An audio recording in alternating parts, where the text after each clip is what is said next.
Amin ya rabbal alamin. Baik, hari ini kita masih di suasana bulan-bulan Rajab. Ada 3 bulan yang memang disebut oleh Rasulullah berturut-turut dalam hadisnya. Apa kata Rasulullah? Anna Rajaba, sesungguhnya bulan Rajab, Syahrullah, adalah bulannya Allah. Wa amma Sa'ban, sedangkan sebentar lagi nanti bulan depan yaitu bulan Sa'ban, Rasulullah katakan syahri adalah bulanku. Wa amma Ramadan, sedangkan bulan Ramadan, 2 bulan yang akan datang, Rasulullah katakan syahrul ummati, adalah bulan umatku, bulan kita semua. 3 bulan tadi, Rajab, Sya'ban, Ramadan, disebut berturut-turut oleh Rasulullah dalam hadisnya. Dan kita orang yang beriman kepada Allah, orang yang bertakwa kepada Allah, ketika masuk bulan Rajab kemarin berdoa kita, Allahumma barik lana fi Rajab wa Sya'ban. Ya Allah, berikan keberkahan kepada kami di bulan Rajab dan di bulan Sya'ban. Lalu kita katakan kepada Allah, wa ballighna Ramadan, pertemukan kami Allah dengan bulan Ramadan. Kita berharap dipertemukan oleh Allah di bulan. Maka Rajab yang sekarang kita Allah sehatkan badan, Allah panjangkan umur, Allah berikan semua nikmat. Dan Rajab dikatakan syahrullah, bulan Rajab adalah bulannya Allah. Jangan kita sia-sia. Tiba-tiba dia ngaji sebentar doang, mendingan tidur di luar, lihat tidur di luar. Enggak salah emang, enggak salah. Ya, dingin begini ya kan, hujan begini, ya mendingan tidur tuh, enggak.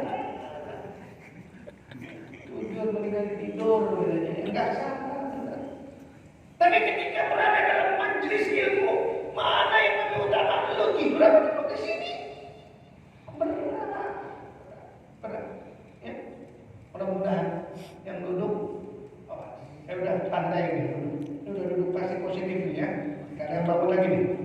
Awas yang bangun, awas ya. Ini udah duduk semua nih. Ada yang bangun kan? Kita hitung yang bangun ada berapa ntar ya. Bapak Ibu Saudara yang dirahmati Allah Subhanahu wa taala. Di bulan Rajab intinya ada perintah sholat. Sama-sama kita kaji. Allah perintahkan besok Ramadan puasa. Itu cuma turun. Ya ayyuhalladzina amanu kutiba alaikumusiyam. Hai orang-orang yang beriman kepada Allah, diwajibkan kepada kamu berpuasa. Turun ayat puasa. Cuma turun. Allah perintahkan haji. Sebentar lagi haji nih, ya. Bahkan sekarang sudah mulai pelunasan haji. Walaupun haji yang namanya ONH, ongkos naik haji, nggak pernah turun, naik dulu turun naik. Ya. ONH, ongkos naik terus. Sekarang menjadi 58 juta. Jakarta. Dari total semua 94 juta, karena sudah nabung sekian tahun, katanya ada diskon.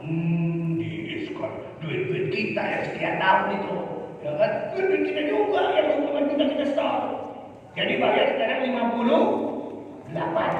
Kalian sudah setahun 25, berarti kurang 33. Gitu doang. Duit kita juga. Ya kan, subsidi dari pemerintah, pakul. Duit gue juga yang sekian tahun, betul? Jangan bilang subsidi dari pemerintah, ya. Kadang-kadang suka begitu sih, ya. Makanya ini tanggal 14 besok udah ada akhir. Jangan mau dibohongin lagi lah. Masa 10 tahun dibohongin dulu mau kita. Ya, besok yang benar-benar aja ya. Halo, dengerin. Ustaz, ada nanya nih. Ustaz, kalau nanti tanggal 14 ada serangan pakai Ustaz, kalau saya terima dosa nggak? Enggak dosa. Lu terima kagak dosa. Karena jelas kan, nyogok dan yang disogok itu nggak dosa dalam Quran. Saya belum pernah ketemu dalam Quran yang nyogok dan terima sogok dosa ada. Ar-rasi wal murtasi finnar, yang nyogok dan yang disogok di neraka. Tuh, nggak dosa di neraka dong. Nggak dosa di neraka. Tanya begini Ustaz, ya udah kita terima Ustaz, tapi kita nggak pilih, tetap neraka. Tetap neraka. Kenapa? Karena murtasi terima. Ustaz, kalau gitu saya kasih deh Ustaz sama tetangga yang susah, yang miskin, saya nggak makan, dan juga nggak pilih, tetap neraka. Karena kalimat dalam Al-Quran ar-rasi wal murtasi, yang nyogok dan yang disogok sama. Awas, ya. Ini muka-muka rupiah kelihatan. Jadi kembali lagi, Allah perintahkan haji, coba turun ayat. Atimul hajja wal umrata lillah. Sempurnakan haji dan umrahmu karena Allah perintahkan apa lagi? Sedekah, infak, zakat. Turun ayat. Huz min amwalihim sadaqatan tutahhiruhum wa tuzakkihim biha. Ambillah dari mereka sedekah, infak, zakat, tutahhiruhum wa tuzakkihim biha. Coba turun ayat. Tapi kita lihat sama-sama. Ketika Allah perintahkan kita sholat, ini bukan sekedar ini sholat, bukan sekedar dirikan sholat, tidak. Tapi Rasulullahnya langsung dipanggil oleh Allah ke Sidratul Muntaha dan mendapatkan perintah sholat di mana? Di Sidratul Muntaha, di Rabbul Akhdar, yang sampai hari ini yang namanya planet Sidratul Muntaha itu nggak ada yang tahu, Pak. Ilmuwan Jepang, ilmuwan Cina, ilmuwan Amerika, ya maaf, itu baru sampai planet terjauh, itu planet Pluto. Planet terjauh, planet Pluto. Planet Sidratul Muntaha udah ada ketemu? Belum ada. Tapi Rasulullah sudah sampai ke Sidratul Muntaha. Bahkan malaikat Jibril yang menemani Rasulullah ketika Isra dan Mi'raj ke Sidratul Muntaha, minal Masjidil Haram ilal Masjidil Aqsa, lalu ke Sidratul Muntaha, itu malaikat Jibril mendampingi menemani Rasulullah. Tapi ketika Rasulullah naik ke Sidratul Muntaha, itu malaikat Jibril tidak ikut naik, Pak. Nunggu di langit ketujuh. Apa kata Rasulullah? Ya Jibril, tidakkah kau mendampingi aku terus ke Sidratul Muntaha? Oh, nggak bisa ya Rasulullah. Karena orang-orang yang terpilih oleh Allah yang bisa sampai ke Sidratul Muntaha. Kalau aku ikut denganmu ya Rasulullah ke Sidratul Muntaha, kata malaikat Jibril, jangankan tubuhku, jangankan badanku, kelingkingku masuk Sidratul Muntaha hangus. Hanya Allah bilang Allah. Pakai logika manusia nggak bisa diterima dengan logika manusia. Ya. Kenapa? Ini butuh keyakinan, butuh keimanan kita kepada Allah Subhanahu Wa Taala. Sama, Pak. Ya. Ini butuh keyakinan, Pak. Ya. Yakin nggak kita ini? Begitu. Masuk logika. Berangkat Rasulullah itu habis Isya. Kalau habis Isya kita di tanah air, Mas, kalau habis Isya di tanah air kira-kira jam berapa kita? Bis. Jam 8. Ya, jam 8. Jawab Pasti bis. jam 8. Oke, jam 8. Habis Isya kita jam 8. Dengan Masjidil Haram, dari Masjidil Haram Mekah jam 8. Ila Masjidil Aqsa di Palestina. Hari itu belum ada pesawat, belum ada mobil, belum ada motor. Terbayang nggak? Ya, jam 8 berangkat ke Palestina, Masjidil Aqsa. Dari Palestina, Masjidil Aqsa, terus ke Sidratul Muntaha. Dan di sana mendapatkan perintah salat. Dari Sidratul Muntaha, nggak balik lagi ke Palestina, langsung ke Masjidil Haram. Itu sampai di Masjidil Haram. Kira-kira bakal hitungan kita sebelum subuh. Sebelum subuh kita di Jakarta kurang lebih jam berapa? Jam 4. Berarti kalau berangkat jam 8 sampai lagi jam 4, kita Kita itu sama-sama.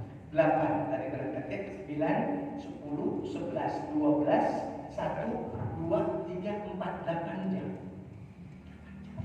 Maka ketika sampai di Masjidil Haram, waktu Rasulullah kumpulkan para sahabat, dikumpulkan para sahabat, di sana ada Abu Bakar, di sana ada Abu Lahab, ada Abu Jahal, kecuali Abu Janda tidak ada. Karena Abu Janda ada di partai mana itu saya katakan itu. Abu Janda ada, Abu Lahab ada, Abu Jahal ada, Abu Janda yang ada. Betul? Ketika sampai di Masjidil Haram, apa kata Rasulullah? Wahai sahabat-sahabatku, aku baru saja Isra dan Mi'raj. Kata Abu Lahab, Abu Jahal, dari mana kawan? Aku habis Isra dan Mi'raj. Ya dari mana? Dari Masjidil Haram. Kemana kau? Ke Masjidil Aqsa Palestina. Terus ke Sidratul Muntaha. Dan aku mendapatkan perintah sholat yang aku harus sampaikan kepada kalian semua. Jam berapa kau berangkat? Kata Abu Jahal, Abu Lahab. Jam 8 habis Isya. Lalu kau sampai sini jam berapa, Mak? Tadi sebelum subuh jam 4. Apa kata Abu Lahab, Abu Jahal? Dia bilang begini, gila amat lo. Gila amat. Dia bilang gila. Mana mungkin, Mak? Kau berangkat jam 8 ke Sidratul Muntaha. Lalu kau sampai sini jam 4. Udah gak mungkin, Mak. Itu kenapa? Karena pakai logika Abu Jahal. Pakai logika Abu Lahab. Berdiri Abu Bakar ketika itu. Apa kata Abu Bakar? Kalau itu keluar dari mulut Muhammad Rasulullah, kalau itu keluar dari mulut Muhammad Rasulullah, jangankan yang begitu, kata Abu Bakar, yang lebih dari itu, aku orang yang pertama kali percaya. Makanya Abu Bakar dapat gelar As-Siddiq, yang membenarkan kata-kata Rasulullah. Pakai logika manusia tidak bisa diterima. 8 jam, Sidratul Muntaha sampai sekarang tidak ditemukan, Pak. Makanya tadi ini butuh kekuatan iman. Bentar, pulang kantor jam 5, ya. Jam 5, pakai patwal. Kalau boleh pakai patwal bisa. Pakai patwal, ya. Jam 5, ya. Pulang dari kantor jam 5, sampai di rumah,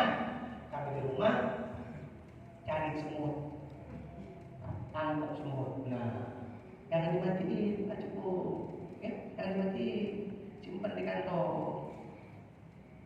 Dari Jakarta pergi ke Bogor, ya. Jakarta Bogor kalau biasa aja nggak pakai patwal, paling 2 jam, betul? Oh, kalau pakai patwal bisa cepat. Tapi yang pakai patwal udah pakai aja dah, yang bener-bener aja ya. Kalau pakai patwal ini kadang-kadang kan susah juga nih kan. Ya ilah, gara-gara 2 juta pakai patwal, rasain dong macetnya, betul?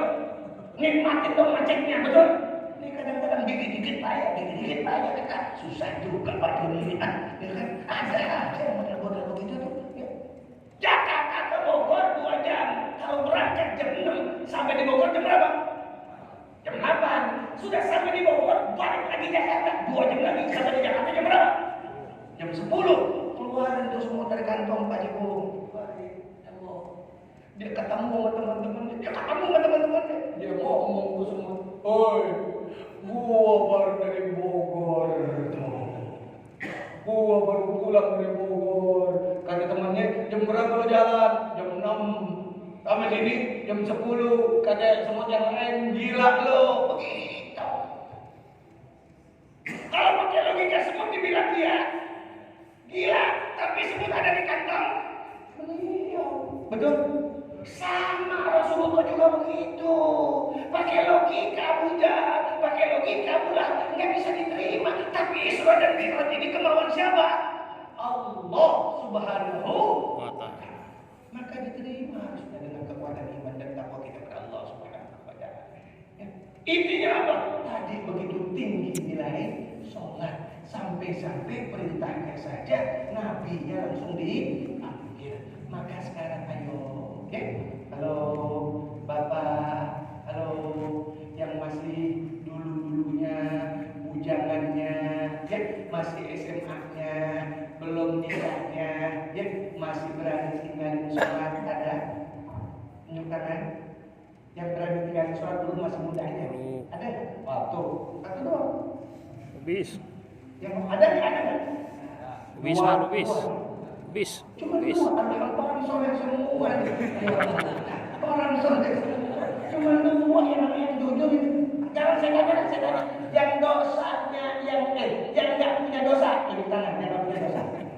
Lubis.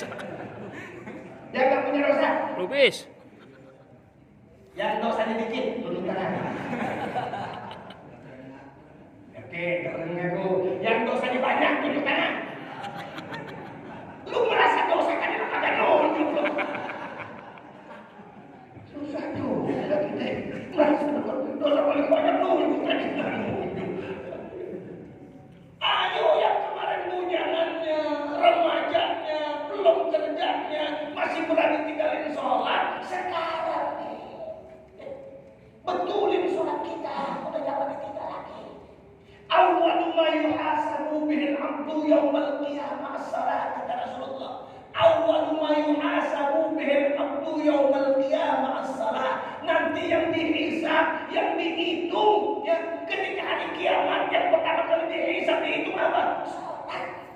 Wa in saluhat saluhasairu amalihi. Kalau sempurna sholatnya, bagus sholatnya, ya, benar sholatnya, saluhasairu amalihi, maka sempurna semua ibadahnya. Tapi Rasul katakan wa in fasadat, dan apabila rusak sholatnya, berantakan sholatnya, zuhur sholat, asar lewat, maghrib sholat, isya ketiduran, subuh kan pengalaman. Mau kapan kita sholat? Maaf, kematian gak pernah dipanggil yang tua, enggak. Yang muda dipanggil, yang anak-anak dijemput. Ingat, yang paling dekat dengan kita kematian. Ya. Kalau kita tidak punya persiapan, kita masih berani tinggalkan sholat, padahal Allah sudah katakan, ya ayyuhalladzina amanu, hai orang-orang yang beriman, fal tanzur nafsum ma qaddamat lighad. Hendaklah kau lihat persiapan apa, bekal apa yang sudah kau siapkan untuk dirimu sendiri. Nanti ketika ketemu, nanti ketika pulang ke akhirat, ketemu dengan Allah Subhanahu wa taala, Allah Qadir Rabbul Jalil, Hakim yang Maha Adil. Kalau sekarang ya Allah, sholatnya kalau lagi punya masalah doang, punya masalah makin sholat, ada begitu. Giliran duit banyak, jabatan bagus, lupa apa sholat, ada. Bukan di sini. Di sini alhamdulillah takdir, tak jauh beda. Ayo. Jadi sholat tadi bukan hanya sekedar di waktu kita susah. Ingat tadi itu ketika kita pahami, Masya Allah. Oh, kalau sempurna sholat saya, maka sempurna. Menjadi pantas kalau katakan dalam ayat yang lain. Apa kata Allah? Fawailun lil musallin. Fawailun lil musallin. Celaka mereka orang-orang yang sholat. Kenapa orang sholat dibilang celaka? Fawailun lil musallin. Celaka mereka orang-orang yang sholat. Kenapa orang sholat jadi celaka, Pak? Karena tadi sholatnya hanya sekedar gugur kewajiban.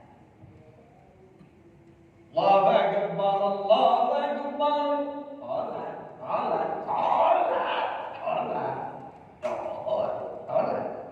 Rabi sholat, bohongin orang jalan terus, nipu orang jalan terus, nyakitin orang jalan terus. Ini namanya baru sekedar gugur kewajiban. Fawailun lil musallin, celaka mereka orang-orang yang sholat.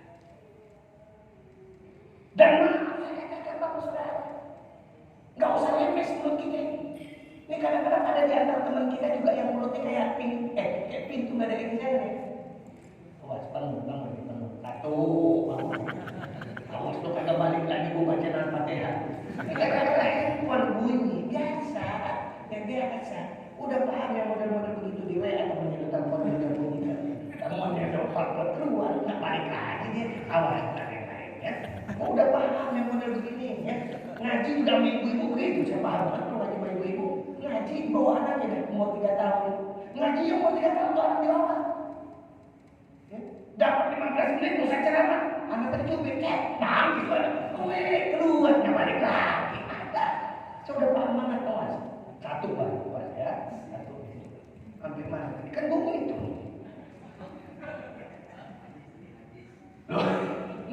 Jadi saya katakan tadi Bapak Saudara, kita ini persiapan apa buat diri kita? Jangan sampai nanti kita ya Allah Rabbi. Halo, Bapak Saudara, kalau saja kita tahu, kalau saja kita tahu orang tua kita yang sudah meninggal, ada yang orang tua yang sudah meninggal, ada yang keluarga yang sudah meninggal. Kalau saja kita tahu orang tua kita yang sekarang ada di alam barzah, ya. Kalau saja kita tahu saudara kita, orang tua kita, anak kita, istri kita, suami kita yang sekarang ada dalam alam barzah. Kalau saja kita tahu Pak, mereka semua yang ada dalam alam barzah, mereka berkata kepada Allah, ya Allah, ya Allah, kembalikan lagi aku ke dunia ya Allah. Balikkan lagi aku ke dunia ya Allah.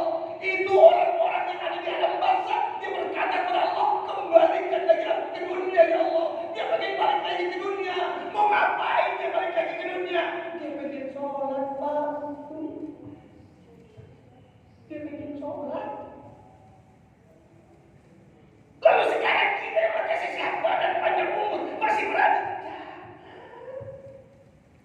Ya Allah. Bapak Saudara. Lagi kalau memang orang tua kita sudah tidak ada dan kita anak-anak yang masih ada hidupnya, ini saya sampaikan.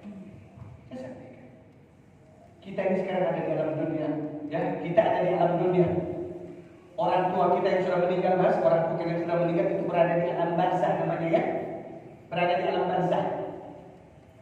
Nanti setelah hari kiamat, ya, wa idza nufikha fis sur, dan apabila sangkakala sudah ditiupkan oleh malaikat Israfil, terbalik semua dunia, idza zulzilatil ardu zilzalaha, kiamat sudah, itu namanya alam akhirat. Kita lihat alam dunia, ini kita di alam dunia. Orang tua, saudara, tetangga yang sudah mati, yang sudah meninggal berada di alam barzah. Dunia barzah. Setelah hari kiamat namanya alam akhirat. Dunia barzah akhirat. Ini yang sekarang berada di alam barzah. Ini yang sekarang berada di alam barzah. Orang tua kita, tetangga kita, saudara kita, anak kita, istri kita. Itu ke alam dunia. Ke alam dunia. Ya ke alam dunia sama seperti pintu kaca begini. Kelihatan begini. Anak-anak yang ditinggalkan, keluarga yang ditinggalkan, suami yang ditinggalkan, istri yang ditinggalkan. Dia lihat, cuma udah gak bisa ngomong, gak bisa ngomong. Maka kalau anaknya di dunia yang dilihat sama orang tua yang ada di dalam barzah, anak yang maksiat, anak yang durhaka, anak yang makan uang haram, ini orang tua subhanallah melihat itu anaknya, cuma udah gak bisa ngomong.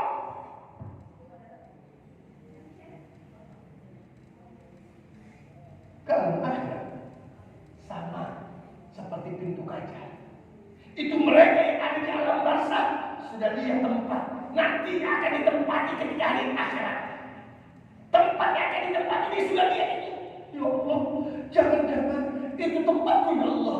Itu neraka menjadi tempatku ya Allah. Karena dosa-dosaku dulu di dunia. Ya Allah, tunda hari kiamat ya Allah. Jangan dulu hari kiamat ya Allah. Begitu dia cuma udah gak bisa ngomong. Kalau dia yang ada dalam alam barzah, orang yang soleh, orang ahli ibadah, dia sudah lihat ya Allah, itu tempat yang akan aku tempati ya Allah. Alangkah indahnya, alangkah nikmatnya. Segerakan ya Allah hari kiamat, cepatkan ya Allah hari kiamat. Aku rindu dengan tempat itu, cuma udah gak bisa ngomong. Maka ayo, kalau masih sayang juga orang tua yang ada di alam barzah, yang benar-benar ada kita di dunia, yang baik-baik ada di dunia. Kenapa? Dia lihat cuma di dalam bisa ngomong. Ya. Maka Bapak Saudara, jangan sampai tadi itu. Nggak usah lah ada pepatah bilang begini. Ini kadang-kadang mulut kita lemes. Tadi yang saya bilang, pintu nggak ada yang bisa dia. Tahu pintu nggak ada yang bisa dia. Ngablak kalau bilang. Ada teman, model Pak Cipung begini. Masya Allah, Pak Cipung gak ada yang lain. Luhur rajin bermain. Pak Doni itu Masya Allah, asarnya rajin, maghribnya rajin, subhanallah. Ya, ibadahnya cakep. Temannya bilang begini, temannya. Dan, sorry, mulutnya lemes banget kalau ngomong. Maaf Pak Cipu, kalau ada yang ngomong begini, biarin aja. Kalau bau surga, alhamdulillah, doain ya, biar saya ahli surga. Begitu, jangan pakai mana. Kenapa? Ini kadang-kadang teman kita nih. Yang sudah lemes mulutnya, ada orang rajin ibadah, rajin ngaji, rajin sholat. Kita bilang begitu. Ya, ada lagi yang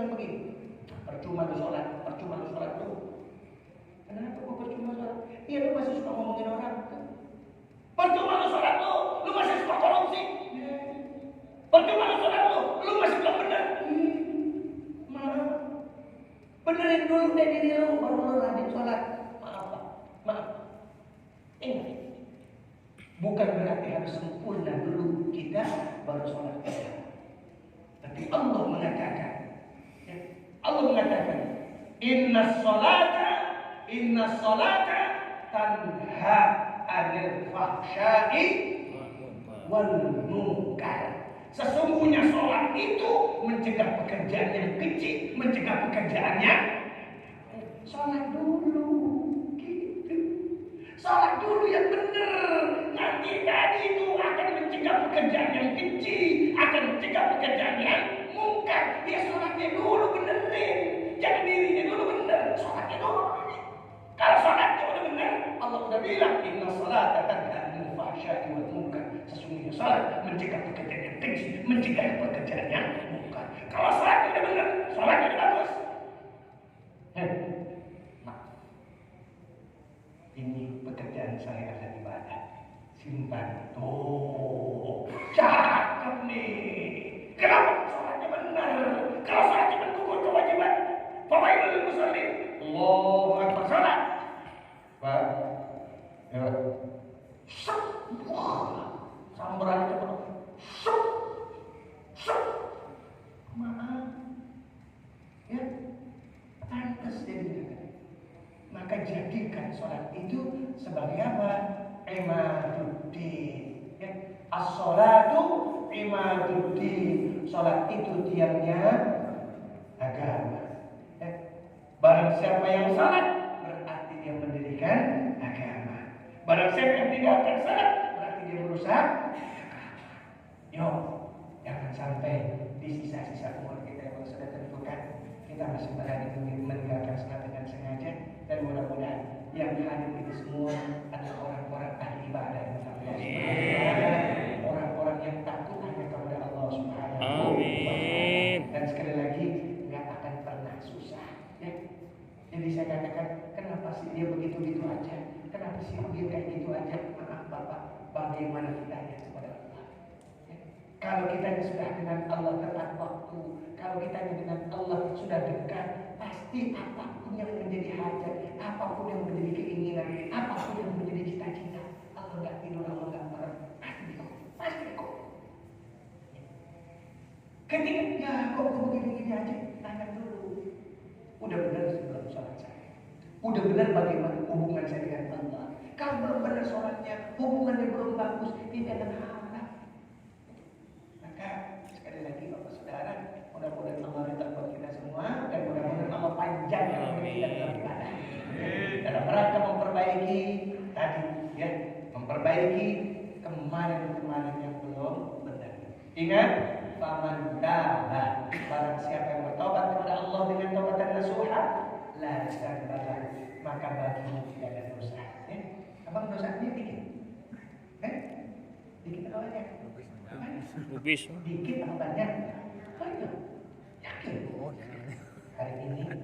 Hari ini tobatlah kepada Allah dengan taubatan nasuha. Obat bis. La dzanba, maka bagimu tidak ada dosa. Apa dia Ustaz? Kalau siang hari ini saya bertobat dengan taubatan nasuha, tidak ada dosa, pasti. Janji Allah. Paman taba, barang siapa bertobat, la dzanba, maka bagimu tidak ada dosa. Artinya apa? Dicuci bersih. Dosa-dosa yang kemarin dicuci bersih Pak. Kalau hari ini Pak, mati nih pulang, mati Bang pulang. Mau mati Bang? Saya doain kalian. Mati pulang, bersih sudah. Kenapa? Hari taubat kepada Allah Subhanahu wa Ta'ala. Analoginya paling gampang. Ini kan kanan-kanannya Bang ya. Kanan-kanan begini. Apa mau pegang tangan kiri saya? Satu tangan atau dua tangan? Buat mau pegang. Angkat tangan ini. Tangan saya ini angkat. Apa mau pegang tangan kiri saya? Kenapa apa mau pegang? Karena tangan kiri saya bersih Pak. Gak ada najisnya. Bersih, gak ada najisnya. Padahal kalau abang tahu tadi sebelum zuhur, ini ada cebok saya Pak. Kalau habis cebok kira-kira mau pegang apa enggak? Enggak mau ada najis, itu betul. Karena tangan kiri saya sudah dicuci bersih, maka Allah mau. Betul.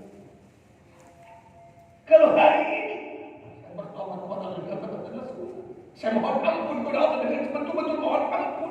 Ya Allah, dosaku banyak. Zunubi mislu ada di mari, dosaku bagaikan bilangan pasir ya Allah. Dan hari ini aku mohon ampun, aku bertobat kepadamu ya Allah. La zanba lahu, maka bagimu tidak ada dosa, dicuci bersih oleh Allah Subhanahu wa taala. Mudah-mudahan dosa kita dicuci bersih oleh Allah Subhanahu wa taala. Al-Fatihah. A'udzubillahi minasyaitonir rajim. Bismillahirrahmanirrahim. Alhamdulillahirabbil alamin arrahmanir rahim maliki yaumiddin. Iyyaka na'budu wa iyyaka nasta'in. Ihdinas siratal mustaqim. Siratal ladzina an'amta 'alaihim ghairil maghdubi 'alaihim waladdallin. Amin. Astaghfirullahalazim. Astaghfirullahalazim. Astaghfirullahalazim. Lakal hamdu ya Allah ya Maula ya Mahmud. Allahumma shalli wa sallim ala sayyidina Muhammad wa ala ali sayyidina Muhammad. Allahumma jam'an hadhihi al-marduha wa tafarraqna min ba'dihi tafarruqan ma'suma. Rabbana la tad'alna fi maqamina dhanban illa ghafartah wa la ilman illa satartah wa la hamman illa farajtah wa la daynan illa qadaitah wa yasartah ya rabbal alamin ya akhir nasirin birahmatika ya arhamar rahimin. Rabbana atina fid dunya hasanah wa fil akhirati hasanah wa qina adzabannar وادخلنا الجنة مع الأبرار يا عزيز يا غفور يا رب العالمين برحمتك يا أرحم الراحمين والحمد لله رب العالمين. Bapak saudara sebelum saya tutup, saya masih tetap mengajar. Kenapa? Karena saya punya santri. Alhamdulillah mereka di pesantren saya, demi Allah tidak ada yang paling satu sentuh. Baik makannya, tidurnya, airnya, listriknya, semua gratis. Mereka datang ada yang dari Sulawesi, ada dari Lombok, ada yang dari NTB, ada yang dari Padang. Alhamdulillah mereka di pesantren dalam rangka menghafal Al-Quran. Saya masih mengajak Bapak yang hadir, ya, kita sudah tidak bisa hafal Al-Quran dan kita sudah kerja dengan Al-Quran. Maka kalau kita ingin mendapatkan pahala Al-Quran, bantulah mereka anak-anak yang sedang menghafal Al-Quran. Dari santri saya, biar di gelas sorban di tengah saja saya, kamu gelas saja di tengah ya.